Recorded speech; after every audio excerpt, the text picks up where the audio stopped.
panas, hangat, ya, pokoknya kita merasakan apapun harus kembali kepada Allah yang menciptakan suhu dan menciptakan kemampuan kita untuk merasakannya. Karena ada diberi panas dingin, kalau kitanya reseptor tidak normal maka tidak bisa menikmati panas dingin. Maha suci Allah yang menghembuskan angin. Ini angin sedang besar. Ya, pasti ada rahasia Allah di balik Allah menghembuskan angin ini. Angin senantiasa bertasbih kepada Allah. Angin yang sejuk ini membuat kita jadi bersyukur, ya, Masya Allah. Dan segala puji bagi Allah menciptakan terang dan gelap. Ini sekarang masih gelap gulita, tapi kita merasakan bahwa gelap itu pun banyak hikmahnya, karena tidak ada penciptaan Allah yang buruk. Tinggal kita cari apa hikmahnya di balik Allah menciptakan malam yang gelap. Nanti Dr. Asep mungkin bisa memberitahukan juga hikmahnya gelap, karena kalau tidak ada gelap repot sekali, ya. Dan Allah juga yang menciptakan terang dengan berbagai gradasinya, dan pasti semua penciptaan Allah ini penuh dengan hikmah. Jadi tidak main-main, ya. Berbahagialah bagi yang mendapatkan hikmah di balik semuanya. Dan Allah sebentar lagi menjamu kita dengan bulan Ramadan. Sampai ada sebuah penelitian, ini menyimak sendiri penelitian ini dari bukan muslim, kenapa penyakit kanker itu sangat sedikit di kalangan masyarakat Timur Tengah atau umat Islam. Sesudah diteliti, karena mereka punya satu bulan spesial dalam hidupnya 1 tahun, yaitu saum Ramadan. Yang ini ternyata punya efek luar biasa bagi kesehatan, dan membuat masyarakat Islam itu sebetulnya yang bagus saumnya itu jauh ataupun sedikit sekali peluang kena penyakit kanker, katanya. Begitulah. Tapi bagi kita lebih jauh dari itu hikmah Ramadan, ya. Tidak hanya sekedar kesehatan lahir, tapi yang paling utama adalah kesehatan kalbu kita, karena banyak sekali hikmah di balik Ramadan. Alhamdulillah Dr. Asep, hari ini jadwal Dr. Asep, dan mengundang tamu juga. Siapa? Kang Arman? Ya, Kang Arman Maulana. Ya, udah lama tuh nggak ketemu, ya. Ya, tapi beliau sering menyimak MQ pagi, Oh ya, Alhamdulillah. Masjidnya jauh mungkin, ya, sehingga gabungnya masih memerlukan waktu, ya. Ini isoman sudah negatif kemarin antigen, tapi masih sabar nunggu hasil PCR-nya. Alhamdulillah, ala kulli hal, alhamdulillah. Mau apapun yang Allah takdirkan pasti baik dan membawa kebaikan. Wow, ya silakan Dok, apa yang mau dibahas pagi ini? Kenapa pakai ngundang Arman segala, Kang Arman? Ya, alhamdulillah, pada hari ini insya Allah pada hari ini kita akan membahas tentang bagaimana bulan Ramadan dengan aspek kesehatan dan juga pengalaman keseharian dari Kang Arman Maulana. Apa supaya kita juga dapat gambaran, begitu ya. Nah, terkait yang bincangkan tadi itu bahwa malam itu mempunyai hikmah yang sangat besar bagi tubuh manusia. Tanpa diketahui, di gelapnya malam maka Allah turunkan hormon di dalam tubuh kita ini, yaitu hormon melatonin. Nah, pada kegelapan hormon ini bekerja lebih sempurna. Orang tidur dengan terang dan tidur dengan lampu diredupkan, ini dampaknya akan berbeda. Oh, gitu ya, alhamdulillah. Kebiasaan tidur Rasulullah, lampu dipadamkan, lampu diredupkan, ini ternyata dari riset ilmiah membuktikan bahwa kesempurnaan pengeluaran dari hormon melatonin itu bisa dicapai jika suasananya itu redup, gitu. Jadi walaupun kita menutup mata, tapi kalau misalnya ada cahaya yang cukup besar intensitasnya, ini juga akan mengganggu pengeluaran hormon melatonin. Nah, hormon melatonin itu mempunyai dua fungsi besar. Yang pertama adalah fungsi regulasi, yaitu untuk pengaturan kembali bagi berbagai macam mungkin yang ketika siang hari terjadi perubahan gitu ya. Yang kedua adalah fungsi pemeliharaan atau maintenance. Jadi malam hari itu tubuh kita itu direparasi, kita tidur, kita nyenyak, Allah itu memberikan pasukan kepada kita untuk memperbaiki hal-hal yang rusak ketika mungkin pagi-pagi dipakai yang tidak baik, misalnya makan terlalu panas, makan terlalu dingin, terjadi kerusakan sel, sistem pertahanan di sana itu diperbaiki juga dan sebagainya. Itu diantaranya hikmah malam dalam kegelapan. Oh, jadi sebaiknya memang gelap ya. Memang juga merasa lebih aman dan nyaman kalau gelap. Ya. Asalnya ya, lebih nyenyak ya, sebab kalau ada cahaya tuh mudah terbangunnya. Ya. Nah, jadi memang bagusnya lampunya dimatikan saja gitu ya. Selain itu juga ngirit listrik, dan ngapain juga kita lagi tidur dinyalain dan nggak kelihatan ya. Ya betul. Tapi ada yang takut katanya kalau digelapin, takut ada hantu katanya. Ya hantunya juga nggak kelihatan, ya kan gelap. Nah, ada lagi nih jumlah tidur nih, kan Rasulullah tuh cepat tidur, cepat bangun. Gimana ini, Dok? Ya, ketika kita berbicara masalah sehat dengan tidur, maka kita berbicara masalah kualitas tidur. Ketika kita berbicara kualitas tidur, berarti ada 2 fase dari 4 fase tidur. Jadi fase tidur itu ada 4, ada fase 2, 1, 2, 3, dan 4. Nah, fase 2, 3 disebut dengan fase non-REM, non-rapid eye movement, dan fase keempat adalah fase rapid eye movement. Nah, fase ketiga. Coba kira-kira Dok, diulangi dulu pakai fase-fase gini. Gimana yang fase pertama apa? Berbaring. Ya, fase pertama itu tidur dangkal. Jadi tidur dangkal, mudah untuk dibangunkan. Tanda-tandanya tekanan darah masih normal, suhu masih normal, nadi masih normal. Jadi ini tidur ayam mungkin ya, kalau kata orang biasa mungkin dikatakan. Nah, yang tidur kedua itu adalah tidur dalam, tidur agak dalam, belum tidur dalam sekali. Di sana agak sulit untuk dibangunkan. Nah, di sini sudah terjadi penurunan nadi, tekanan darah masih bagus, tekanan darah masih normal. Nah, fase yang ketiga disebut fase tidur dalam. Mulai menurun, tekanan darah juga sudah mulai rileks, begitu. Nadi juga sudah mulai nurun. Udah rileks di sini ya, di fase 3. Nah, fase 4 yang disebut dengan rapid eye movement, namanya fase REM. Nah, di sini tidur dalam, yang lebih dalam. Jadi sebetulnya tidur dalam itu ada di 2 fase, yaitu fase 3, fase 4. Nah, fase 3, fase 4 itu rata-rata cukup 2,5 jam sampai 3 jam. Yang disebut dengan tidur berkualitas adalah tidur di fase 3 dan fase 4 itu waktunya cukup. Jadi walaupun misalnya tidurnya 12 jam, tapi kalau tidurnya dangkal, misalnya terbangun lagi, teringat lagi, belum dikunci, teringat lagi, misalnya pada sesuatu, teringat pada pekerjaan, itu masih dalam fase 1. Jadi walaupun tidurnya lama, ya ini tidak banyak berdampak pada kesehatan.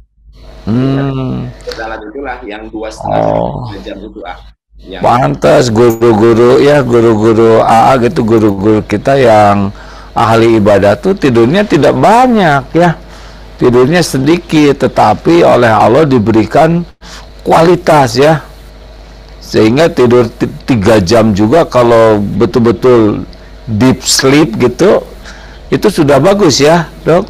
Iya, betul. Itulah yang tidur dengan kualitas. Nah, bagaimana caranya? Di Agim Daily Vlog itu betul-betul telah diuraikan prinsip gitu, bagaimana tidur Rasulullah. Misalnya ketika Rasulullah mau tidur kan dimatikan dulu api, kemudian juga di bejana-bejana ditutup, kemudian pintu dikunci. Itu kan aspek secure, keamanan.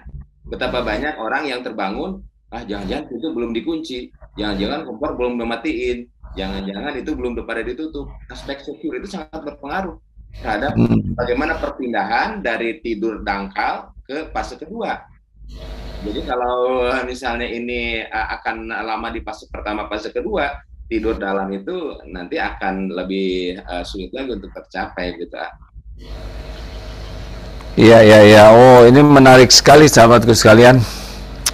Jadi selain cahaya kita matikan, kemudian kalau di Australia mah itu mah gelap weh, sampai ke lampu luar juga gelap karena ngirit mungkin ya. Di kita mah kalau orang Indonesia mah lampu luar teh sayang kalau digelapin ya.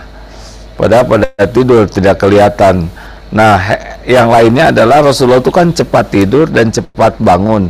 Nah, rupanya kualitas tidur itu. Nah, gimana supaya tidurnya berkualitas nih? Apakah harus dicapaikan dulu, harus minum obat tidur atau air hangat atau mandi, atau secara medis gimana, Dok?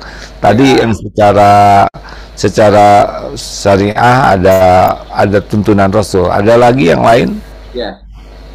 Jadi dari tuntunan Rasul juga itu bisa diterjemahkan dalam aspek medis. Nah, jadi ketika misalnya tidur itu dipersiapkan, wudhu dulu begitu ya. Kemudian tidur itu dibersihkan dulu kaki, kemudian juga tangan. Kemudian tidur itu dibersihkan dulu tempat-tempat tidurnya. Itu prepare yang sangat bagus untuk tidur.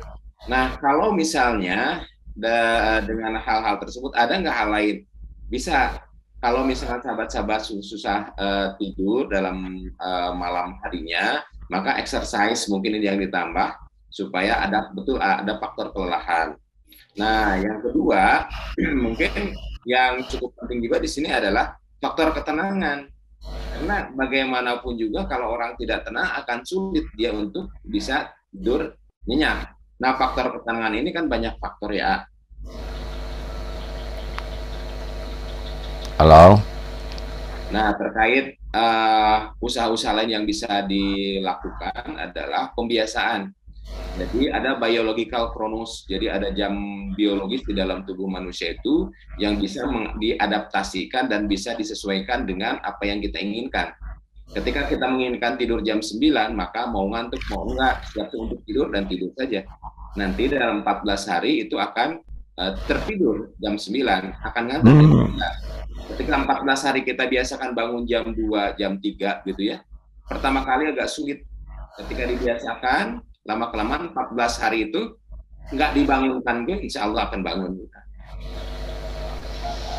Oh iya, Masya Allah. Karena memang manusia itu memiliki daya adaptasi ya.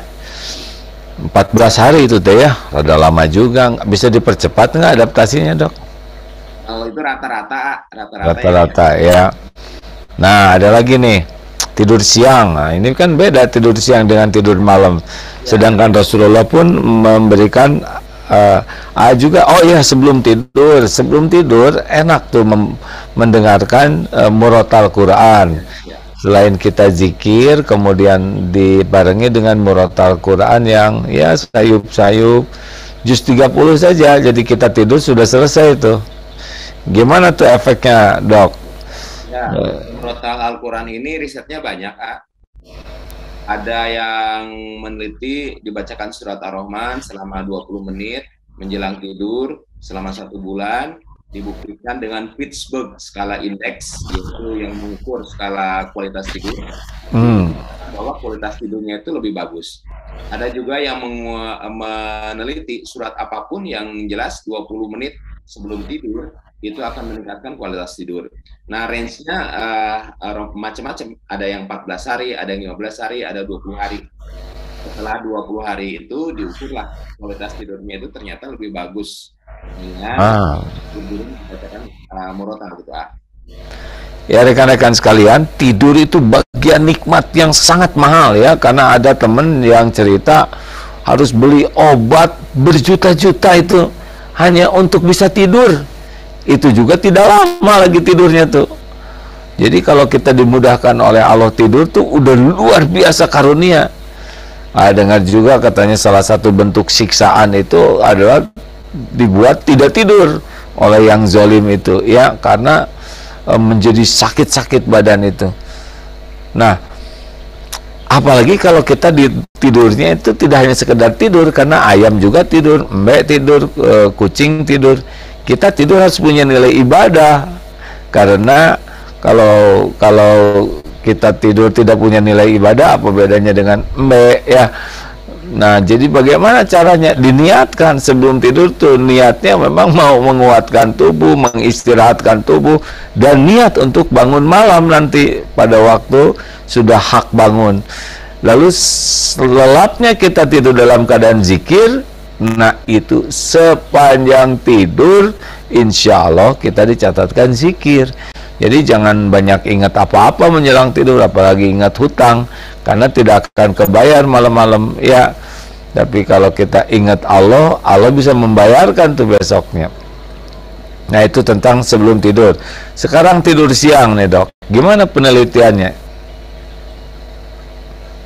Nah, tidur siang itu kalau saya baca dari 4 hadis yang pernah dikaji, jadi Rasulullah itu tidur sesaat sebelum zuhur yang pernah saya kaji. Ada penelitian dilakukan di Jepang. Jadi murid-muridnya itu dibandingkan antara yang tidur siang beberapa saat dengan yang tidak tidur siang. Nah, selama kalau nggak salah 3 bulan itu dilakukan seperti itu, ternyata dampaknya itu ada 2. Pertama, dalam kecepatan dalam berpikir. Yang kedua adalah dalam long term memorinya itu lebih bagus. Itu kalau diteliti dari siswa pelajar. Nah, mungkin ada juga penelitian-penelitian lain misalnya dengan pekerjaan, dengan konsentrasi dan lain sebagainya. Itu yang saya tahu. Nah, ya juga mencoba begitu ya, mengaplikasikan sunnah Rasul tidur siang. Memang tidak usah terlalu panjang ya, kalau memindahkan tidur malam ke tidur siang juga jadi tidak produktif. 20 menit, 25 menit itu sudah baik ya. Kelihatannya jadi fresh, segar kembali ya. Alhamdulillah. Mang Arman Maulana, Assalamualaikum warahmatullahi wabarakatuh. Suaranya belum kedengar. Waalaikumsalam warahmatullahi wabarakatuh. Alhamdulillah. Ya alhamdulillah. Di gunung nih, kelihatan nggak belakangnya ya, tuh? Aduh, nih saya bisa. Alhamdulillah. Apa kabar? Baik, baik, alhamdulillah baik. Alhamdulillah. Masjidnya jauh ya, jadi rada lama kurang dari masjid. Nggak jauh sih, cuman sekarang tuh memang sholatnya itu di masjid saya Al Musyawarah tuh mulai jam 5 lebih lah, 5 lebih 5 menit gitu. Al Musyawarah yang mana ini? Al Musyawarah tuh caket yang deket ini yang deket rumahnya Dani Ahmad. Ya, di daerah mana? Nggak apa. Pondok Indah Jakarta. Al Musyawarah. Oh iya. Al Musyawarah yang Pondok Indah ya. Alhamdulillah. Alhamdulillah. Ini dengan Dr. Asep. Setiap hari Sabtu suka kajian dengan Dr. Asep. Suka menyimak juga acara pagi seperti ini. Alhamdulillah setiap subuh saya nyimak. Oh, apa nggak bosen? Itu Apa hikmahnya? Hikmahnya banyak sekali banyak sekali hikmahnya yang saya dapat dari kajian ya. Terutama yaitu saya tuh kadang-kadang sebagai manusia tuh walaupun umur sudah segini juga tetap aja saya suka ingetin sama tuh sabar menghadapi segala macam gitu. Kadang-kadang oh iya kita tuh harus sabar. Tapi kadang-kadang lupa nafsu ke ini, nafsu ke itu. Terus kadang-kadang pas lihat kajian lagi, oh iya ya, mengingatkan tadi tuh saya sudah begini, iya salah lagi ya benar, sabar. Lebih ke sabar sih kita manusia itu susah sekali untuk memang bisa bersabar ya terhadap semua yang diberikan sama Allah. Kadang-kadang bukan kesusahan aja, kesalahan aja. Kadang-kadang susah sekali ya untuk tidak bersabar kitanya gitu. Sabar itu ada 3 tempatnya. Sabar ketika taat, sabar ketika menjauhi maksiat, dan sabar ketika menghadapi musibah. Nah, seperti ke masjid juga harus sabar. Kalau nggak mau ke masjid ya. Dengar azan juga harus sabar ya nggak. Kalau nggak bisa jadi macam-macam pikirannya memang. Dan ketemu orang yang ketemu lawan jenis yang bukan haknya itu juga harus sabar. Karena kalau enggak ya mata nggak sabar ya pasti zina matanya ya. Nauzubillah ya. Begitu, terima kasih Dr. Asep. Ya, siap Pak. Nah ini promotor pagi ini gimana kita ngobrol Ramadan gimana? Mau nanya apa tuh ke Bang Arman? Ini Dokter Asep tuh ini ya, seangkatan sama saya SMA. SMA 5. Mohon sama Berarti adik kelas A dong. Nggak akan nyusul seumur hidup. Angkatan berapa SMA 5 dulu? 90 A. 90, tamat tahun 81. Nggak akan kesusul. Terus aki-aki ya Maya. Ya baik, apa sih yang spesial nih? Silakan Dokter Asep mau nanya apa tah? Ya, Baik.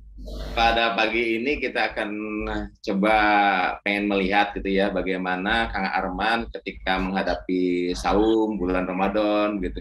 Karena beberapa lagu-lagu religinya itu muncul di bulan Ramadan dan ini juga menjadi salah satu bagian penyemarak bulan Ramadan sehingga terasa betul gitu ada perbedaan bulan Ramadan dan bulan lainnya. Nah, kira-kira bagaimana nih Kang Arman menghadapi bulan Ramadan kali ini dan bagaimana pengalaman bulan Ramadan tahun lalu di pandemi? Ya alhamdulillah ya.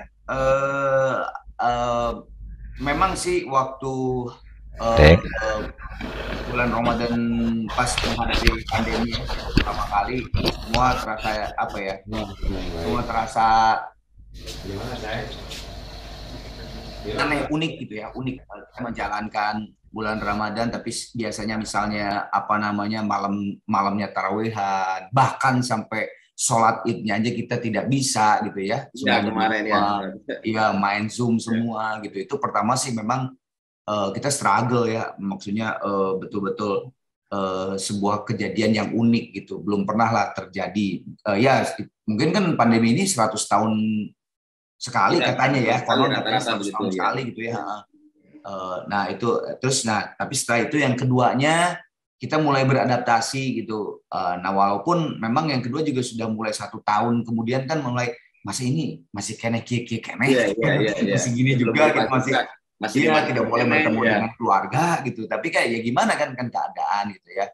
Ya memang berbeda Dokter Asep, AA gitu, waktu sebelum dulu pandemi kan saya jalan dengan Gigi ke beberapa kota tiap Ramadan gitu. Alhamdulillah silaturahim dengan saudara-saudara muslim kita dimanapun berada gitu ya. Tapi ya pada saat itu jangankan ada ngabuburit gitu ya, ke keluarga aja tidak boleh. Iya. Jadi ya mudah-mudahan insya Allah mudah-mudahan insya Allah Ramadan sekarang sama Idul Fitri sekarang insya Allah gitu ya kita udah bisa datang ke keluarga gitu ya. Amin. Iya. Kan Kang Arman mah bagian ngurus yang seger-seger nih, bagian menghibur, saya bagian ngurus yang sakit-sakit Kang Arman. Bagi peran nih. Kalau kalian yang sakit hati kalau Nah, gimana nih rencana bulan Ramadan sekarang nih Kang Arman? Kan perannya sebagai artis juga ada peran dakwah di sana yang bisa masuk sangat besar. Ya, rencana bulan Ramadan sekarang sih ya memang tergantung ya, Dok. Tergantung maksudnya apakah pemerintah memberikan izin untuk musik yang bisa live gitu ya, musik yang bisa live, yang ada penontonnya. Walaupun mungkin memang penontonnya juga tetap aja cuma sedikit social distancing gitu. Tapi apakah diizinkan atau tidak? Kalaupun tidak diizinkan, seperti kemarin Gigi ya banyak ini virtual ya, show virtual. Ya gitu. Jadi ya gitu. Nah belum tahu sih, kan ini kan sebulan lagi ya, insya Allah sebulan lagi lah ya. Sebulan lagi Kang Arman. Betul. Nah bagaimana Kang Arman? Kan kalau Kang Arman bilang misalnya tentang, kan ada tuh yang dakwah oleh para artis gitu ya. Ya, itu untuk kalangan muda itu akan sangat masuk dan akan sangat didengar ya. Berbeda halnya mungkin dengan saya ngomong gitu ya. Saya masih ingat betul tuh Kang Arman, bagaimana anak-anak muda itu dengan Ustadz Evi Effendi itu bisa diumumkan kayak geng motor segala macam itu bisa dipadukan sama beliau. Nah ini juga mungkin peran besar nih, termasuk Kang Arman yang kata-katanya mungkin lebih didengar daripada saya Kang Arman. Amin. Ada rencana-rencana nanti buat Ramadan? Hal-hal yang berkaitan dengan religi itu Kang Arman? Insya Allah Dok. Insya Allah kalau kita sih sebetulnya membuka selebar-lebarnya ya, apapun itu gitu ya. Seperti ini gitu ya, undangan sekarang saya ke kajian ini juga kan pas Dokter Asep bisa hayu gitu langsung pada saat memang di tanggal tidak ada apa-apa mah hayu gitu. Jadi pada saat nanti insya Allah Ramadan juga ada ada undangan atau memang harus melakukan sesuatu yang memang istilahnya syiar gitu, kita sih sangat terbuka sekali, insya Allah itu akan dilaksanakan gitu. Ya, baik, Masya Allah. Jadi sahabat-sahabat semua, kewajiban dakwah melekat pada diri setiap muslim, dimanapun dia berada, domainnya begitu ya. Ketika Kang Arman diamanahi sebagai seorang public figure, di mana kata-katanya itu lebih banyak didengarnya, followernya lebih banyak, itu peluang amalnya juga akan lebih banyak. Kalau saya mungkin hanya didengar oleh 3-4 orang gitu ya. Kalau Kang Arman mungkin bisa jutaan orang. Nah, Kang Arman, kira-kira ada pengalaman yang menarik ketika bulan-bulan Ramadan kemarin, Kang Arman? Wah, kalau ditarik pengalaman dari ya zaman pada saat saya dan Gigi jalan ngabuburit itu sangat banyak sekali, Dok, pengalaman ya. Pertama, saya, Gigi, dan tim bisa bertemu dengan para ulama-ulama yang begitu hebat di Indonesia, karena kita keliling Jawa Barat, Jawa Tengah gitu ya. Karena biasanya setiap kota yang belum pernah kita main di situ, kita selalu pasti ke sebuah pesantren besarnya atau mungkin ke ulama yang ada di situ gitu ya, jadi selalu kita silaturahim dulu gitu ya, betul. Nah, terus banyak lah jadi yang katanya, kamu main pada jam 4 sore terus pas puasa gitu terus tiap hari, emang nggak capek malam? Tapi memang benar, Dok, itu amalan dunia tuh memang benar gitu ya, semuanya kan karena niat gitu ya, itu nggak ada sama sekali itu yang namanya capek atau haus atau apa gitu, biasa aja. Malah ada satu kejadian yang sangat menarik, Dok. Ini saya bilang sih sangat menarik dan itu betul-betul hidayah gitu ya. Ini saya punten bukan saya membicarakan orang, tapi ini kejadian yang sangat bagus dan sangat memotivasi gitu ya. Kebetulan gitu, ada teman saya di tim semua gitu di tim, ada beberapa orang yang tadinya teh punten misalnya puasanya teh belang betong lah ya kalau kata bahasa Sunda gitu ya. Ya, kadang-kadang malah enggak gitu. Kadang-kadang puasa itu yang kan puasa itu Ramadan sebulan, cuman depan sama belakang aja pas mereka tidur gitu. Nah, secara akal sehat gitu ya. Itu waktu nganggur lah gitu ya, istilahnya waktu nganggur aja dia begitu gitu puasanya ya. Nah, ini kan apalagi pada saat Dok, banyak itu ya, kan itu kerja kan, kita keliling. Nggak ada istirahat tuh. Nah, sampai di kota ini besoknya itu setelah tarawehan cabut lagi pakai bis gitu kan. Itu kan secara akal sehat mungkin apalagi gitu ya kayak gitu yang kita pernah puasa tambah nggak puasa lah istilahnya gitu ya. Tambah itu malah dengan kejadian tur ngabuburit itu, alhamdulillah itu teman saya yang di tim itu malah jadi getol dan sekarang tuh betul-betul itu jadi ya hidayah, betul-betul hidayah gitu. Saya sampai bercanda gitu ya. Nah, maneh Mas, saya bilang ya, kamu mah waktu lagi nganggur gitu misalnya, malah pas ini malah nggak tahu, wah saya tuh jadi ada semangat apa segala, wah alhamdulillah tuh kayak gitu. Itu banyak banget, Dok, banyak banget kejadian kayak gitu. Ya, itu di antara hikmahnya. Betul, Kang Arman, niat itu akan mengkondisikan secara tidak sadar apa yang ada dalam tubuh. Jadi sistem pengaturan kita, sistem hormonal, kemudian juga sistem saraf, secara tidak sadar akan fokus pada yang kita niatkan. Makin kuat itu niat, maka makin banyak perubahan biomekanisme yang ada di dalam tubuh untuk mencapai niat tersebut. Jadi pantas saja ketika makin kita niat kuat untuk saum dalam kondisi pekerjaan justru yang lebih berat, maka akan terasa lebih nikmat, lebih nyaman, lebih enteng. Betul, gitu ya. Betul. Nah gini Kang Arman, ini obrolan ya. Hari Jumat kemarin, khotib yang di bawah itu mengatakan ya bahwa kita hidup pada saat ini adalah bagian dari karunia Allah dan bagian dari amanah. Saya coba telusuri tentang hidup manusia, ternyata ada yang disebut dengan IUFD, yaitu intrauterine fetal death. Jadi mereka belum lahir ke dunia, mereka sudah meninggal. Ada juga yang mereka begitu lahir, begitu meninggal, yaitu stillbirth. Ada juga yang nyampe usia anak-anak, mereka meninggal. Ada juga yang usia remaja dan sebagainya. Jadi pendek kata, kita tidak pernah tahu porsi kita itu akan di mana, waktunya di mana gitu ya. Nah, sahabat-sahabat kita, dengan Ramadan yang akan sampai pada diri kita juga kita belum tahu nih.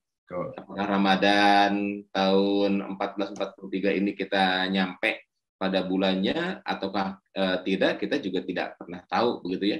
Nah, betapa banyak di sekeliling kita Kang Arman ya, apalagi pada bulan Juli kemarin 2021 yang kan pengumuman innalillahi itu hampir tiap waktu sholat ya, waktu Covid itu innalillahi, dan di sahabat-sahabat kita juga, di teman-teman kita di angkatan 90 Kang Arman ya. Betul. Beberapa teman kita sudah mendahului. Ya, betul. Jadi sahabat-sahabat semua, mumpung kita sekarang akan berhadapan bulan Ramadan, maka kita persiapkan diri. Persiapkan diri dengan rencana terbaik sekiranya ini mungkin menjadi Ramadan terakhir bagi kita, sehingga kita akan lebih khusyuk lagi karena belum tentu Ramadan tahun depan kita akan nyampe. Walaupun tahun ini juga kita belum tentu nyampe. Nah, di antaranya adalah saya teringat sebuah kisah yaitu tentang Sya'ban. Sya'ban itu adalah sahabat Rasulullah SAW yang ketika sholat itu selalu di pojok. Suatu saat waktu sholat subuh nih, belum dimulai juga. Rasulullah melihat kemana Sya'ban katanya, wah nggak ada. Sampai Rasulullah menunggu, kalau gitu tunggu aja dulu, barangkali Sya'ban itu belum nyampe ke masjid. Sampai selesai sholat subuh, beliau ternyata tidak ada. Rasulullah menanyakan, ada yang tahu nggak rumah kabar Sya'ban? Nggak ada. Ada yang tahu nggak rumah Sya'ban? Ada. Nah, Rasulullah ke sana, ternyata lama tuh Kang Arman, 3 jam. Waktu duha itu Rasulullah baru nyampe ke rumah Sya'ban. Ketemulah dengan istrinya dan dikatakan Sya'ban telah wafat. Dan istrinya itu bertanya, ya Rasulullah, ketika Sya'ban menjelang sakaratul maut, ya Sya'ban itu bilang, kenapa tidak banyak? Kenapa tidak semua? Kenapa tidak yang baru? Kira-kira apa takwilnya Rasulullah? Nah, Rasulullah mengatakan, sesungguhnya Sya'ban itu mempunyai amalan, katanya. Ketika dia itu berangkat ke masjid, begitu, dengan perjalanan yang 3 jam itu, Allah perlihatkan pahala-pahalanya tuh. Sehingga beliau berteriak, kenapa nggak lebih jauh gitu, kalau ternyata pahalanya sehina ini. Ketika Sya'ban itu suatu saat keluar di musim dingin, terus beliau menggunakan pakaian yang lama dan pakaian yang baru di dalam, ya ketemu tuh sama orang yang kedinginan, dikasihin pakaian yang lamanya itu. Maka Sya'ban berkata, kenapa nggak yang baru? Karena diperlihatkan pahala-pahala oleh Allah. Ketika satu lagi, nih ada seorang yang kelaparan, gitu ya. Kemudian Sya'ban punya roti dan susu, dibagi 2 tuh setengahnya. Nah, ketika lihat pahalanya itu, dia berteriak, kenapa nggak semua? Nah, itulah saking hebatnya sebuah amalan. Jadi sahabat-sahabat semua, insya Allah walaupun kita belum nyampe Ramadan, tapi insya Allah kita akan fasilitasi untuk berikhtiar. Ada tantangan nih Kang Arman. Tantangan 30 hari sedekah tanpa putus. Insya Allah Kang Arman. Nanti Kang Arman ikutan ya. Ayo mari. Kan ajak juga nih nanti teman-teman. Insya Allah.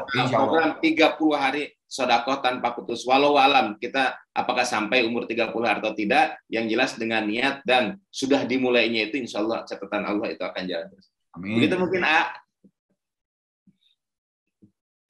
Alhamdulillah.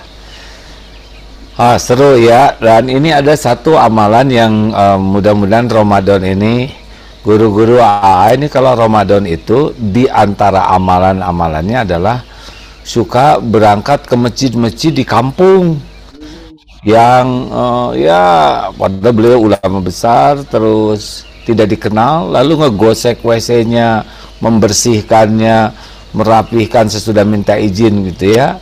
Karena menggosek toilet itu akan sangat membantu kalau pakai tafakur ya.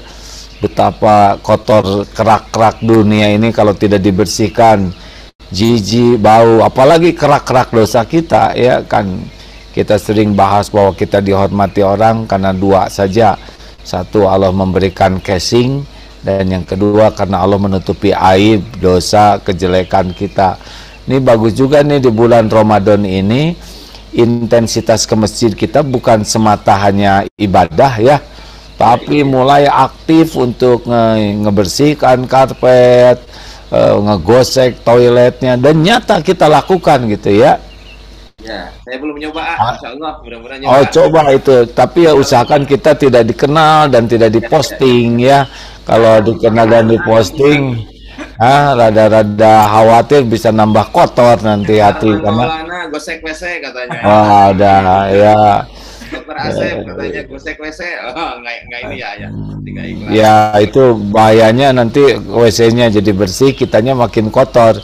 Apa sih ciri-cirinya kita kurang ikhlas? Nanti kita lebih suka membaca komen-komen memuji. Nah, jadi kita suka lah, dan ketika ada yang nyeletuk yang nggak enak jadi jengkel lah, itu berarti memang kita beramal mengharapkan pujian orang ya. Termasuk kalau kita udah bicara gimana sih, bagus nggak, sebetulnya pengen disebut bagus itu ya. Udah tinggal kita lihat sendiri, evaluasi ya.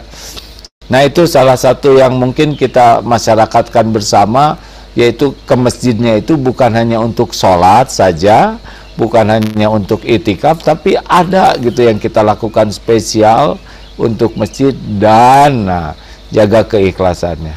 Gimana tuh? Ya, Begitu.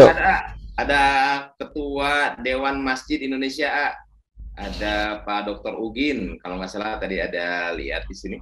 Barangkali teman-teman, bagaimana nih Kang Ugin? Beliau Ketua DMI. Masya Allah. Ini lihat pemandangan lagi bagus nggak nih? Tuh sampai mereng-mereng begini kan?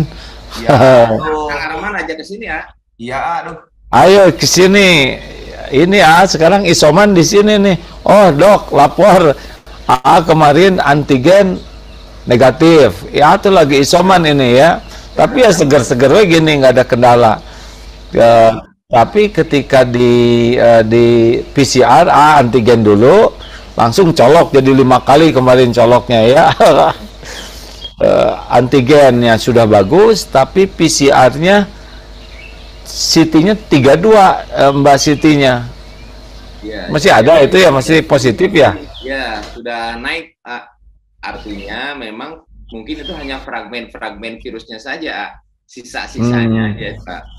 Karena cut off point-nya itu kalau nggak salah 38, Iya, padahal mah udah nggak ada kendala apa-apa, udah nggak kuat, pengen sepedahan ini. Jadi muter-muter ya di sini. Iya. Insya Allah pada hari ini kita akan launching program 30 hari tantangan tantangan 30 hari sodakoh tanpa putus dari Darut Tauhid Peduli. Masya Allah, ikut Ya, mudah-mudahan pada pagi hari ini siapapun yang menyimak begitu bisa ikut serta. Tertantang. Ya gimana teknisnya? Teknisnya gimana ini teknisnya? Jadi sahabat-sahabat semua bisa daftar di link yang kita bagikan gitu ya, di medsos ataupun di Zoom, karena tantangan ini berlaku untuk semua gitu ya, baik itu dewasa ataupun anak-anak. Alhamdulillah. 30 hari sedekah tanpa putus insya Allah pada hari ini kita mulai Siap, Masya Allah. Masya Allah. Alhamdulillah. Teman-teman, mungkin dari Darut Tauhid Peduli. Tuh ada yang nanya nggak di situ? Pokoknya kalau asik tuh ini Kang Arman asok tuh ke Bandung, sini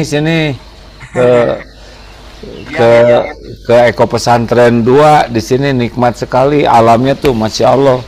Mangga tuh diperhatikan ya. Biasa Oh, Masya Allah itu. Tuh lagi panen cengek di bawah. Oh ya Allah. Dengan brokoli, pisang sebentar lagi, pepaya juga udah matang. Wah, Masya Allah. Mudah-mudahan memotivasi ke pesantren. Iya. Anak berapa? Anak 1 udah 1 di itu lagi jauh di Inggris. Wah, ya sudah tuh memperbanyak anak asuh aja. Ya, insya Allah Karena yang ngedoainnya jadi nanti banyak, Masya Allah. Baik, Pak Dok, kumaha ya? Ya, jadi insya Allah kalau kita menghadapi bulan Ramadan, insya Allah kita juga ada kajian-kajian bulan Ramadan bersama Darut Tauhid Peduli. Di antaranya adalah hikmah-hikmah kesehatan pada bulan Ramadan.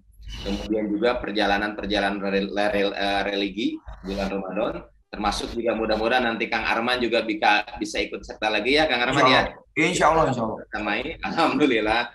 Bersamanya itu ada babaturan. Nah, betul. Ya, jadi kita tuh tidak pernah tahu rahasia takdir ya. AA juga SMA kalau reuni teman-teman pada minta maaf. Aduh, Agi minta maaf, nggak nyangka katanya bakal jadi kiai dulu. Aduh, kalau ngobrol tuh suka itu tuh ujiannya kalau reuni itu suka jadi ngobrolin masa lalu, tak bahaya ya nggak? Terutama untung ama ininya alhamdulillah tuh pubernya telat. Jadi zaman SMA tuh belum begitu ngerti. Ya gitulah ya, pacaran enggak.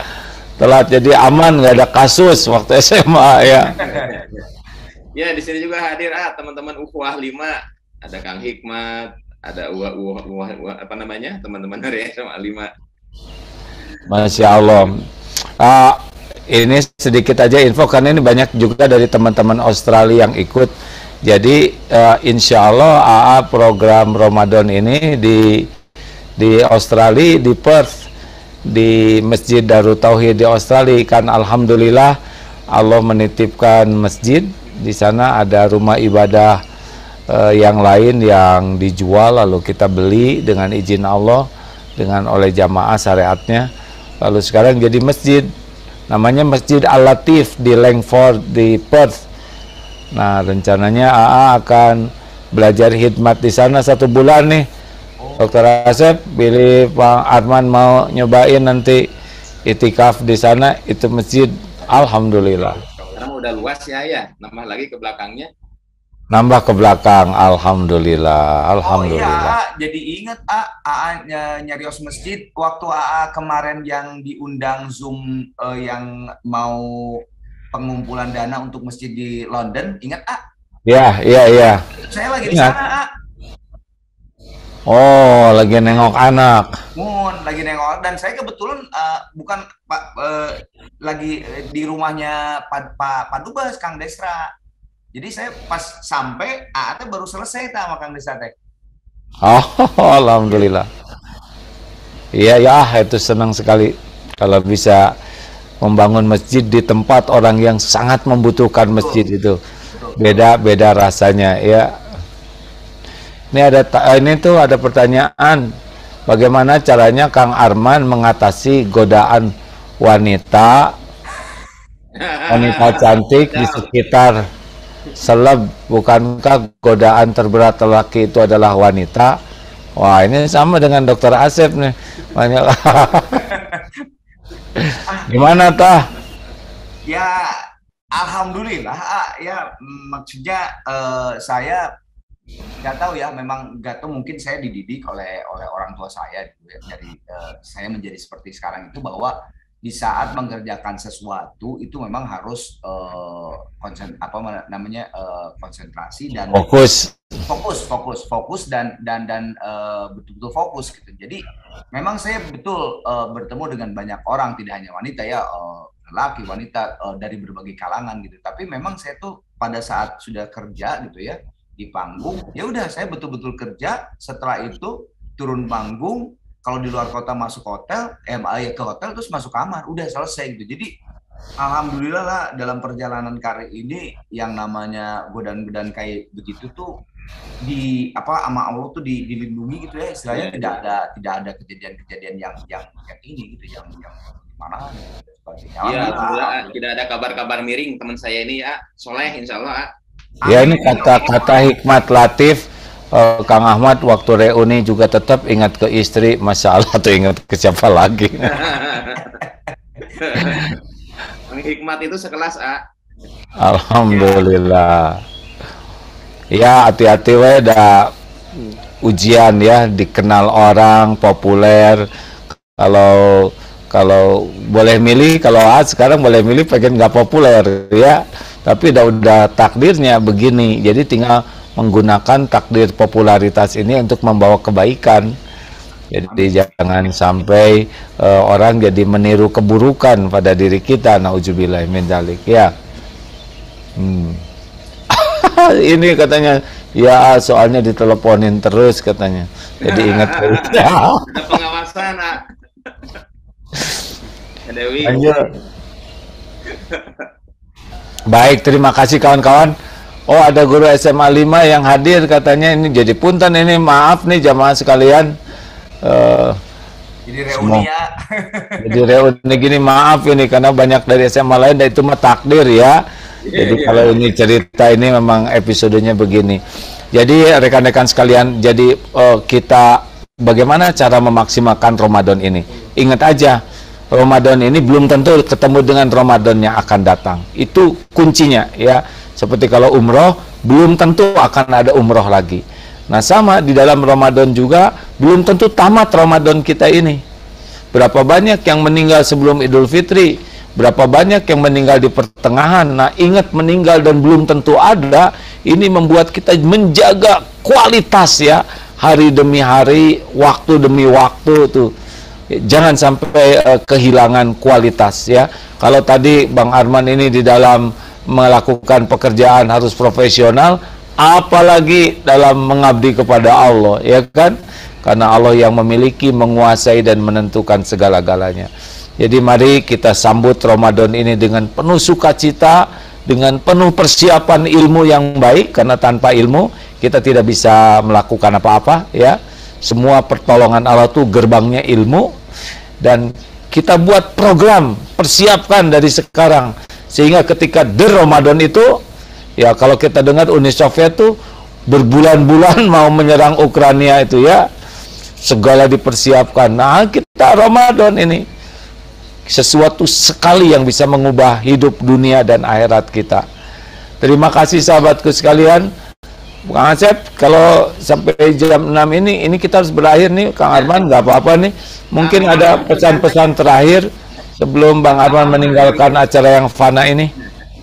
Pada hari ini mohon untuk di launching program 30 tantangan 30 hari sedekah tanpa putus mangga. Ya, ya bismillah. Ini ada dari Darul Tauhid Peduli di menjadi ladang bagi kita untuk lebih disiplin ya. Percaya teman-teman sudah disiplin dan lebih disiplin lagi. Ayo dengan mengucap basmalah, bismillahirrahmanirrahim, tantangan 30 hari tidak terputus bersedekah ya, bersama di antaranya DT Peduli ya. Bismillahirrahmanirrahim. Nah, udah diresmikan sama-sama. Nuhun Kang Asep, Kang Arman, dan semua kawan-kawan yang hadir. Ini takdir pasti dengan izin Allah.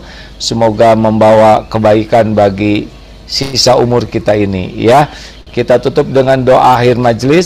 Subhanakallahumma wa bihamdik, asyhadu alla ilaha illa anta, astagfiruka wa atubu ilaik. Alhamdulillah.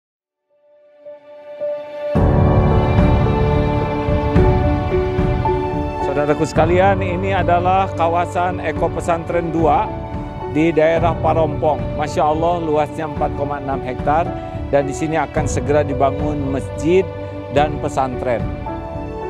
Islam sangat serius untuk menjaga kelestarian alam, rahmatan lil alamin, dan mudah-mudahan menjadi ladang amal bagi siapapun yang memang merindukan membangun masjid, membangun lembaga pendidikan. Inilah kesempatan untuk beramal. Saya sangat senang sekali di daerah saya akan dibangun pembangunan masjid sama pesantren. Semoga pembangunan di sini lancar dan diberkahi sama Allah.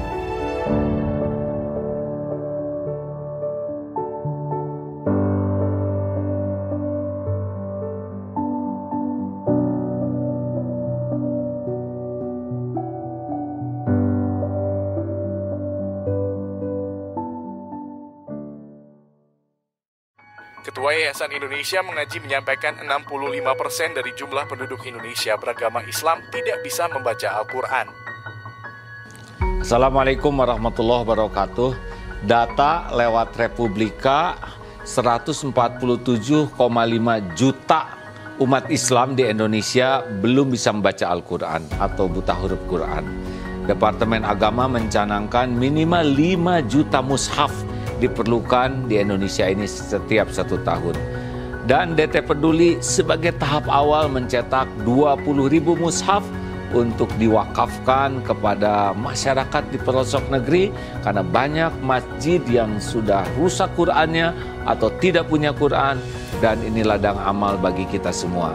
Ayo sahabat-sahabatku sekalian, kita menjadi orang yang berada di barisan paling awal dalam berwakaf mushaf Al-Quran untuk negeri bersama DT Peduli. Assalamualaikum warahmatullahi wabarakatuh.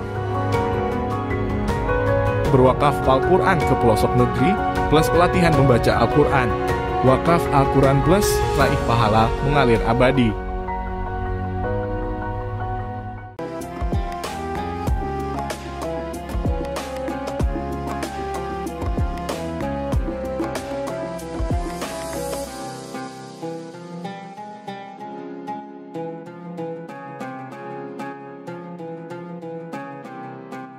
Jangan lupa, saya bilang sekalian, terus berlangganan di Darut Tauhid Official.